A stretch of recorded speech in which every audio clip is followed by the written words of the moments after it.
ගැහැණු 500කට ආදරය කරපු තනි පිරිමියෙක් පිළිබඳව මේ වෙන කවුරුවත් නෙවෙයි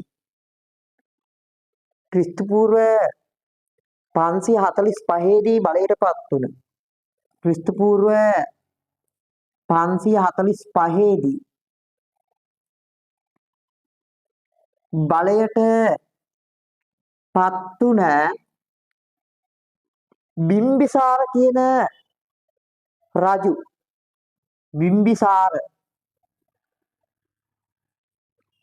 රජු මේ බිම්බිසාර කියන පාලකයා ක්‍රිස්තු පූර්ව 545 දී බලයටපත් වෙනවා. මේ බිම්බිසාරගේ මූලිකත්වයෙන් ගොඩනගෙන මගධ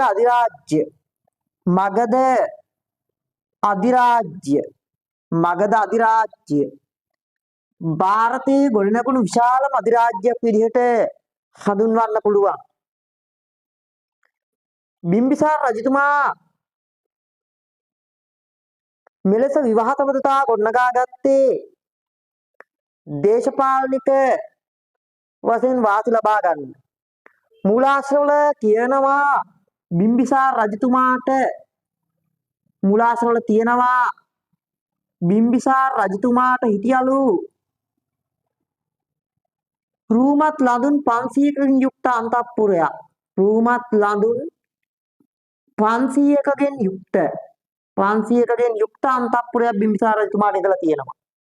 මේ සමහර විවාහ සම්බන්ධතා වලින් මගධට වාසියක් වුණා.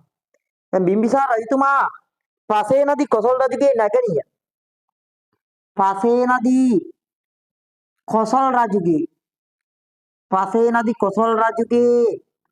නැගණිය කෝසලා දේවී විවාහ කරගෙන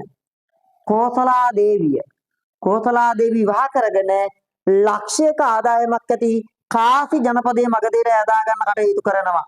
ලක්ෂයක ආදායමක් ඇති කාසි ජනපදය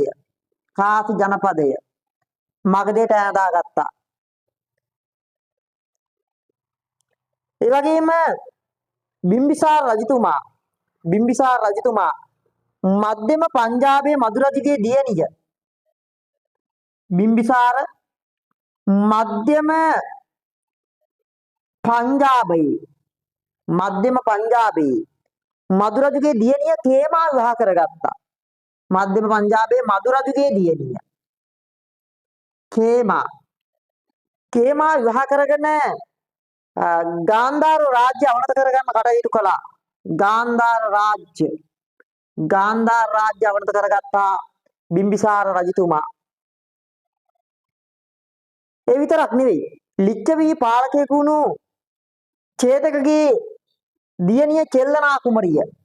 ලිච්ඡවි පාලක චේතකගේ දියණිය චෙල්ලනා කුමරිය විවාහ කරගත්තා. මොන කුමරියද? චෙල්ලනා කුමරිය විවාහ කරගත්තා. චෙල්ලනා කුමරිය විවාහ කරගෙන ලිච්ඡවීන් අවනත කරගන්න කටයුතු කළා.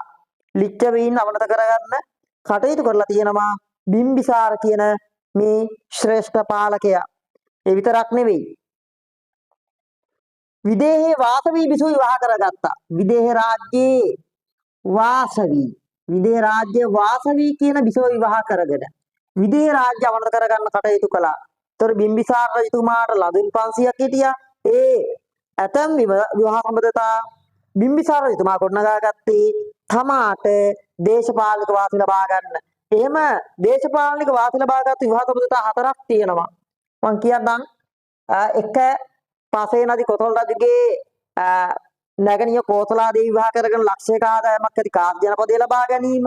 ඒ වගේම මධ්‍යම පංජාබයේ මදු රජුගේ දියණිය කේමා විවාහ කරගෙන ගාන්ධාර රාජ්‍ය අවනත කර ගැනීම. ඒ වගේම ලිච්ඡවි නායකයෙකු චේතකගේ දියණිය චෙල්ලනා කුමරිය විවාහ කර ගැනීම. ඒ වගේම විදේය රාජ්‍ය වාසවී නම් බිසව විවාහ කර ගැනීම.